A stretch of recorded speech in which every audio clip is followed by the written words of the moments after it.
This is the most theatrical hot pot place I've ever been to.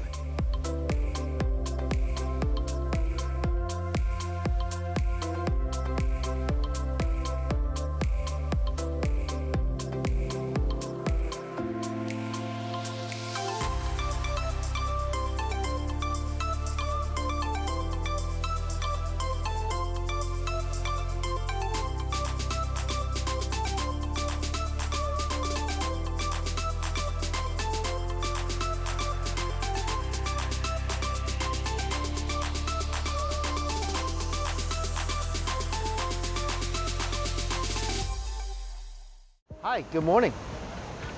Whoa, that smells so good. I knew something smelled really good when I walked off the subway. That's what I absolutely love about Hong Kong. Wherever you go, the aroma of food is just it's always there. So when I told my friends I was coming to Hong Kong, they told me I had to eat the local suckling pig. The restaurant I had to go to was a place called Seventh Sun, which I'm looking for right now because they cook the suckling pig in 2 different ways. So, bacon for breakfast?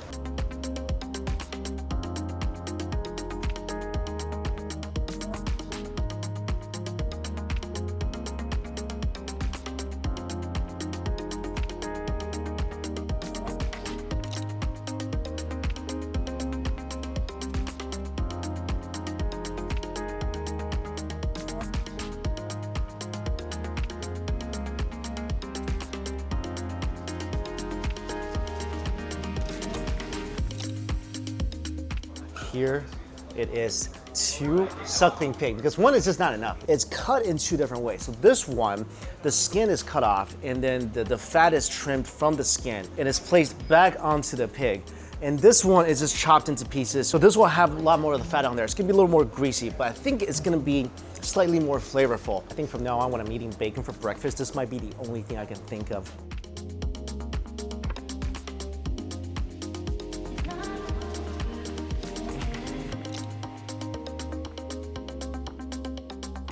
As much as I would love to, I couldn't eat these 2 pigs by myself, so invited a bunch of people to eat with me. So perfect table of 10, well, 9, sorry. But we're gonna take down these 2 pigs. You guys think we can do it, right? Oh yeah. Yeah? Look at the crispy skin. You tap it. That's a good sound. So this is the pig with the fat still attached to it. Like I said, this one is gonna be a little more greasy, but it's gonna be definitely more flavorful because of the fat content. Look at that. White meat under the golden crusty skin with that little layer of fat. And then of course the bones here, the ribs. The most flavorful bite, I'm guessing outside of the skin is gonna be right here, right where the bones are. Look how that's roasted. And then the other pig, the way they cut it, they scrape the fat off the skin, and what you get here is basically a little porky chip right there, not a lot of fat on there. So here you're really tasting the skin. So this way of cutting it, it's much more emphasis on the crunchiness, crispiness of skin, less on the grease so you can eat more of the pig. And then of course, glistening, juicy meat. So this one, what you do is you eat the skin first, and then they're gonna tear the meat apart and serve the meat later. So this one, how you eat it is, you take a little slice of the pancake, take a piece of the skin, put it on top, put a little hoisin sauce, and then just a sprinkle of sugar. And that's it. So the method of eating the pig skin, it's kind of like you would eat a Peking duck, but the only difference is there's no veggies on here, but method very simplistic. First bite of bacon in the morning. Oh my God, wow. I've had many roast pigs in my day. I have never had one with skin this light and crispy before. Even the ones I've had in the Philippines, the skin wasn't as chippy as this. I mean, it really takes no effort biting into this and really no greasiness whatsoever. Wow. And if you ever want a bite of the juiciest, crispiest pig skin, this is the place to go. Listen to that. It's literally like I'm reaching into a bag of pig skin chips and popping into my mouth. I do admit, it is a little better with the hoisin sauce and a bit of sugar, but on its own, still marvelous. So now what they're gonna do after we ate the pig skin is they're gonna take this and basically tear apart the meat for us. So they chop up the pig, and that's the leftover meat, and that's also gonna be great eating. And it's roasted so well that most of the bones you can just crunch through and eat it. The meat itself is also really flavorful. That flame really penetrated the skin. It penetrated all the way through because they're rotating as they're cooking it. And wherever that flame lit, you want to eat that. Like I said, the best part, right by the bones. Best part. It's like eating a little porky rib.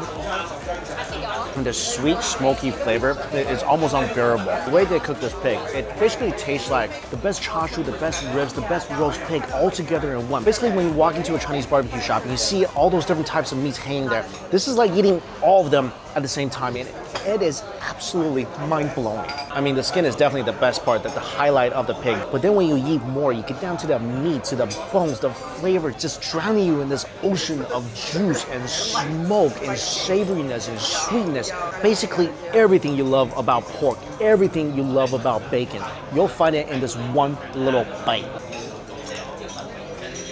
Things were a little blurry after the whole suckling pig meal. Just completely fell into a coma, just woke up, and next thing you know, it's dinner time. There's a hot pot place I really, really want to try because it's supposed to be one of the best hot pot places in Hong Kong, and they have a very unique broth made out of wine.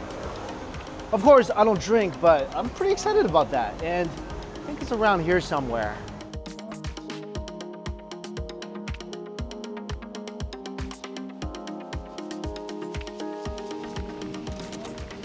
Drunken Pot.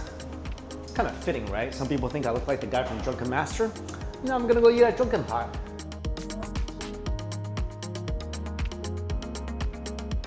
Before I even try the hot pot, I mean, you gotta give it up to this place for the view. Look at that. Never ate hot pot and stirred out into this before. Like, seriously. I would not be feasting on some drunken hot pot and then go and stare down this window. Just saying. But, gosh, that's awesome. And here is the menu.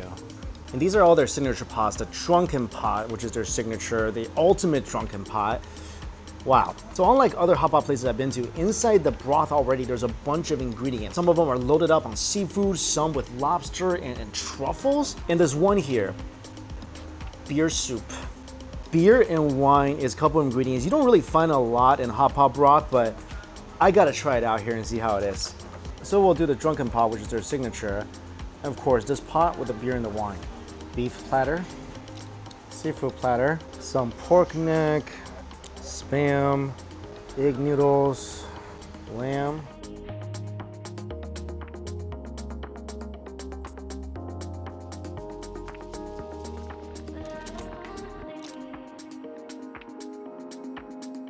Two different types of hot pots. And this pot is gonna be lit on fire.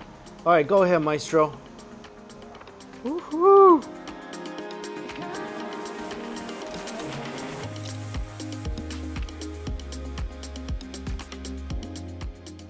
And they extinguish the fire by adding broth into the fire. And our poor fire is gone. Ooh. And he added dry ice into it, so now it's all smoky and mysterious. So this is the most theatrical hot pot place I've ever been to. They got a fire show, there's a smoke show, and then they seal everything off. That's cool. Like, you might think it's a bit over the top. I loved it. This is the feast right here. This is everything we got for dinner. This pot is their signature Drunken Pot, and of course that's why they had the whole smoke and fire show. Then we have their wine and beer pot over here. This is gonna be a feast for the senses, the ages, the elements. Like, this is everything I ever wanted in a hot pot on a table. Let's eat. Look at that whole papaya with shrimp inside. This is reminiscent of something I had in Vietnam. On the side, you have the mala with fish maw. On the side also is the lobster tomato. half a lobster, bits of tomato, a saute broth, and finally we have a clear beef brisket broth. This next pot, as soon as I get closer, you would feel a little dizzy because there's so much alcohol permeating from the broth. And this one in the corner is oxtail wine broth. Look, whole chunks of oxtail. Next, right beside it, chicken and Chinese wine. Chunks of chicken, you can smell the wine from a mile away. Beside that is the clam and sake. Finally, fish and beer. Wow, I mean, they do not skimp on the ingredients in these pots. I mean, these pots are not cheap. Like, just getting these pots alone, they cost about 30 to 50 US dollars. And I love what they do with the Angus. Look at this. It's a meat curtain, basically. And behind the meat curtain, the land of hot pot.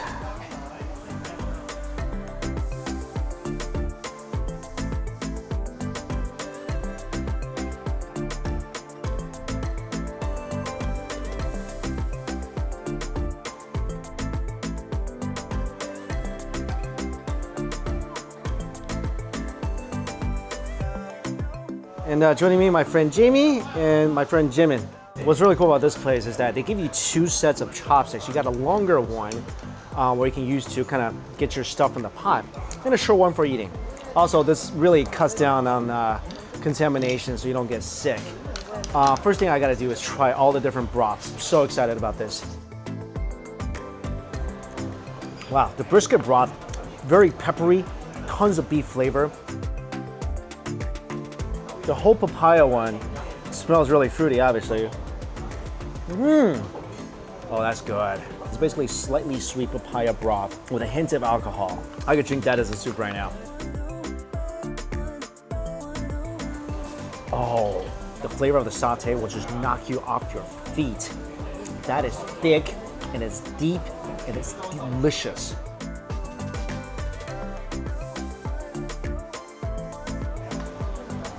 The lobster tomato broth, that's really good too. Fresh tomatoes for sure, and that great lobster flavor is present in every single ounce of that soup.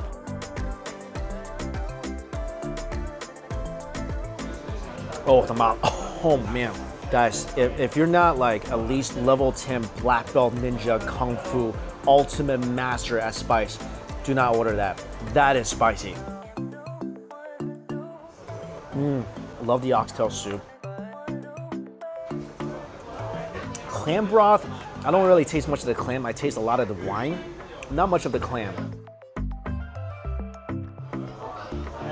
The chicken wine broth, again, don't taste much of anything. I think all the 4 wine broths, the oxtail is the best, but nothing touches the signature pot. So if you come here, definitely get the signature drunken pot. Some of the best soup bases I've ever had. I don't even know which one to dip it in. I love them all so much. I'm gonna do the papaya.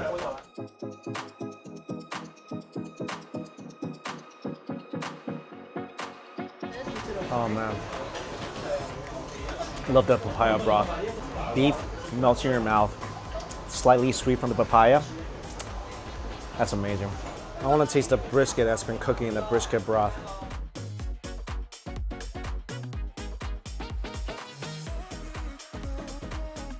That's fantastic. I wish their potatoes, I really wish their potatoes would cut a little thinner, but Spam, it's gonna be awesome in that spice.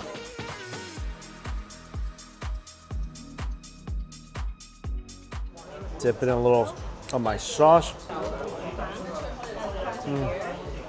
Even better. I love these things. These are little jellies.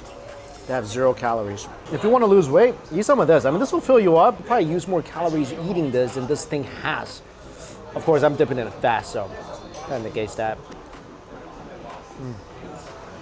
It's crunchy, it's noodle-ish. I love it. This is the clam that's been cooking that clam broth since it sat on the table. I've been eyeing this for a while. The oxtail has been boiling in this broth. Look how easily this thing falls apart.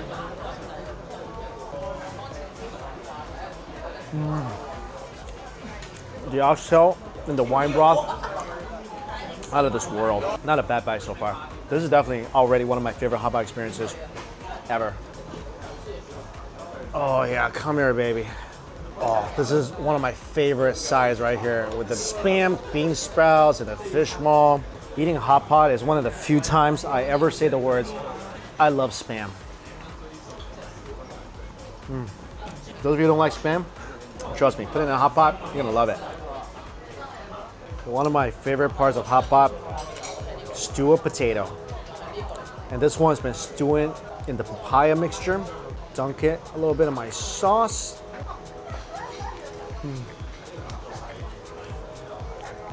Potato. But one of the best ways to eat potatoes ever is that. Oh, green dumpling. Soybeans, little chive, little shrimp. Oh, absolutely delicious. My favorite seafood.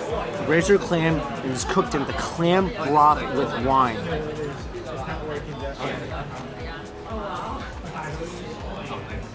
Oh, so good. There's a dumpling I've been wanting to try. Check it out. Mapo tofu dumpling.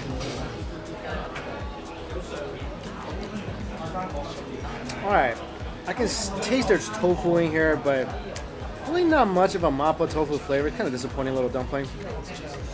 Now I'm gonna make it more mai and more la. I'm gonna add some nummy and spicy from my dipping sauce to it. Sometimes you gotta help these things along. Much better. Noodle time. I'm putting all this into the brisket pot because my brisket broth has gained some amazing flavor. Put some brisket broth in here. Lay a few slices of beef on top. Little tofu. Hot pot beef noodle soup. Oh my gosh. Noodles are still nice and al dente. That brisket broth felt like a cow sat in there for like an hour. Nothing better than slurping a little bowl of noodle soup and drinking your broth at the same time after a fantastic hotpot meal.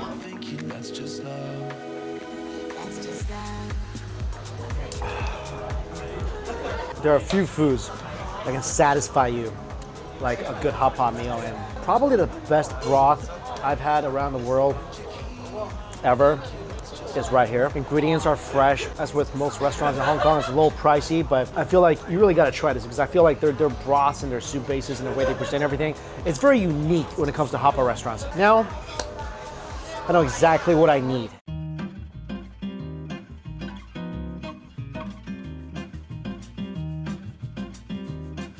My friend Melissa has been raving about this place for about the last 3 weeks. Every single time I mention I'm going to Hong Kong, she's like, you gotta go to this place called Shari Shari. Let's try this place out. It's Japanese shaved ice. So weird, I'm not having it in Japan, I'm having it in Hong Kong, but right after a hot pot, this is exactly what you need. Ooh, sakura. So cherry blossom. That's so pretty. Look at this, it's like a giant snowball with that like couple petals of the blossoms fell on top of. Shaped like a heart. This is hojicha, which is a Japanese tea flavor, and mochi on top. Let's see what all the fuzz is about. That's really nice. That's pretty darn nice, huh? Oh my gosh. It's the meltiest shaved ice I've ever had in my life. It's not overly sweet. It's just really smooth. This is pretty insane. Wow. I mean, it's like a combo between Korean shaved ice and Taiwanese shaved ice. You know that first day of winter when the fluffy snow just starts coming down, you're trying to catch it with your tongue? It's like somebody caught a whole bowl of that and added just a bit of sweetness to it. This might be the first time that something icy and cold like truly warmed up my soul. All right, that was a perfect day. Food all day, punctuated by amazing hotpot meal, and of course, just this dessert. How come I didn't know that existed before? Now it's time to go to bed and sweet food dreams all night. Guys, as always, all the places I went to is listed for you in my description box below. Thank you all so much for watching. Until we eat again, see you later.